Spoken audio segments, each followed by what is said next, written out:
Have you ever been sitting on a plane just staring out the window and started wondering about all the weird little rules and quirks of flying? From why the food tastes kind of funny to what's really going on with the doors.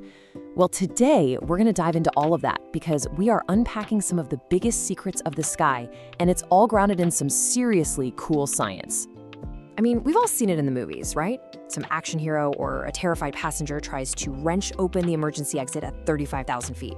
We're all told it's impossible. But have you actually stopped to ask why? Is there some super high-tech lock, a hidden security system that kicks in? Well, here's the first big surprise, and it's a shocker.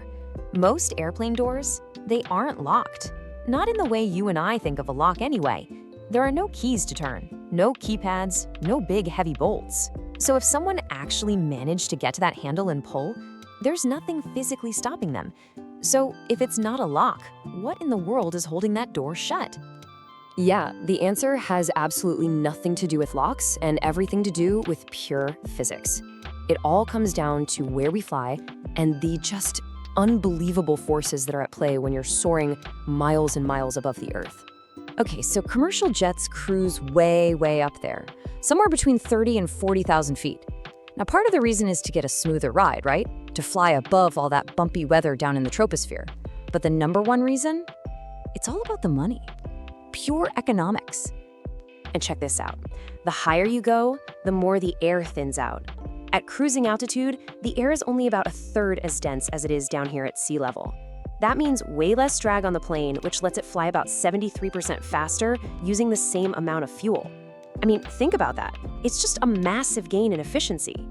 There is, however, one tiny, life-threatening catch.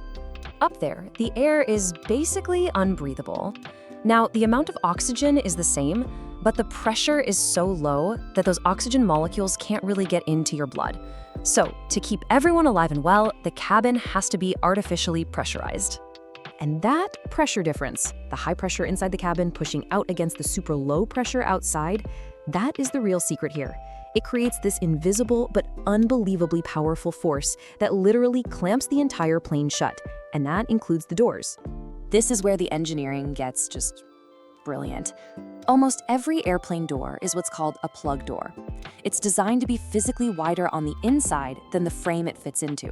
So that higher air pressure inside is constantly pushing outwards, wedging the door tighter and tighter into its frame. It creates a perfect, airtight seal. The door literally becomes its own lock. So how much force are we actually talking about? Well, at cruising altitude, the pressure pushing that door shut is equivalent to about 9,000 kilograms. That's nearly 20,000 pounds.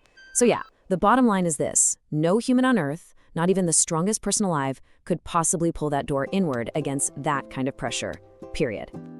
But wait a minute, you might be thinking, what about that incident in May 2023 when a passenger actually did open a door mid-flight? Well, that story actually proves the entire principle perfectly. It only happened because the plane was on its final approach, just a few hundred feet off the ground. At that super low altitude, the pressure difference between inside and outside was almost zero. That invisible 20,000-pound lock, it had pretty much just disappeared. Okay, let's switch gears to our next mystery. You've just sat down, you're getting comfortable, and you hear it. The announcement to switch all your devices to airplane mode. We all do it, but why? I mean, really, could your little phone signal actually bring down a multi-million-dollar jet? The history behind this is actually fascinating. It all started way back in 1961 when the FAA was worried that portable FM radios could mess with the plane's navigation. Then you fast forward to 1991 and the FCC bans in-flight cell phones. But get this, it wasn't for the plane's safety. They were worried that hundreds of phones flying at 500 miles an hour would overwhelm the cell towers on the ground. A concern that, by 2005, even they were saying might not be a big deal anymore. So you've got these different government agencies with their own very different historical concerns. The FAA is worried about navigation, the FCC was worried about the ground network. But if you ask the pilots, well, their concern is a lot more immediate and, honestly, just plain annoying. It turns out the most common real-world thing that happens when a phone isn't in airplane mode is an irritating buzzing sound in the pilot's headsets. You know that classic d-d-d-d-d interference you hear sometimes? Now, one phone is just an annoyance, but can you imagine 200 phones all searching for a signal during a critical moment like landing? So the rule isn't really about preventing a catastrophe, it's about preventing a massive distraction for the people flying the plane. All right, for our last secret, let's move from rules to our own bodies. Have you ever noticed that food and drinks just tastes different on a plane? Or maybe you've seen the flight attendants serving a wild amount of one drink in particular? Tomato juice. What's up with that? First off, no, it is absolutely not your imagination. The cabin environment totally changes how your senses work. The air is incredibly dry. We're talking as low as 5% humidity, which is drier than a lot of deserts. That dry air messes with your sense of smell, and since smell is like 80% of flavor, food just tastes bland. On top of that, the lower pressure actually dulls your taste buds' ability to pick up on salty and sweet flavors. But here's where it gets really weird. While sweet and salty get turned down, another flavor seems to get turned up. One German survey found that more than a quarter of passengers order tomato juice when they fly, and a huge chunk of them admit they never drink the stuff on the ground. So what's going on here?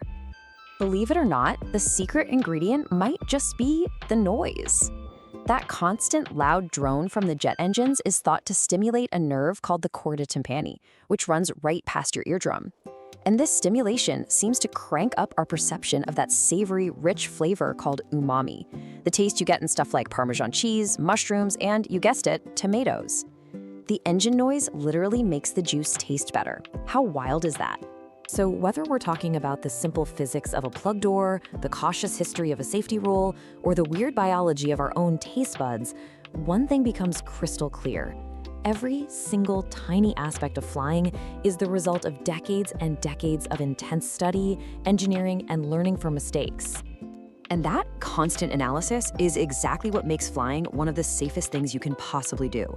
As the creator mentor pilot puts it so well, the industry is obsessed with digging deep into every single incident, which means that every time they do, the next flight becomes just a little bit safer than the one before it.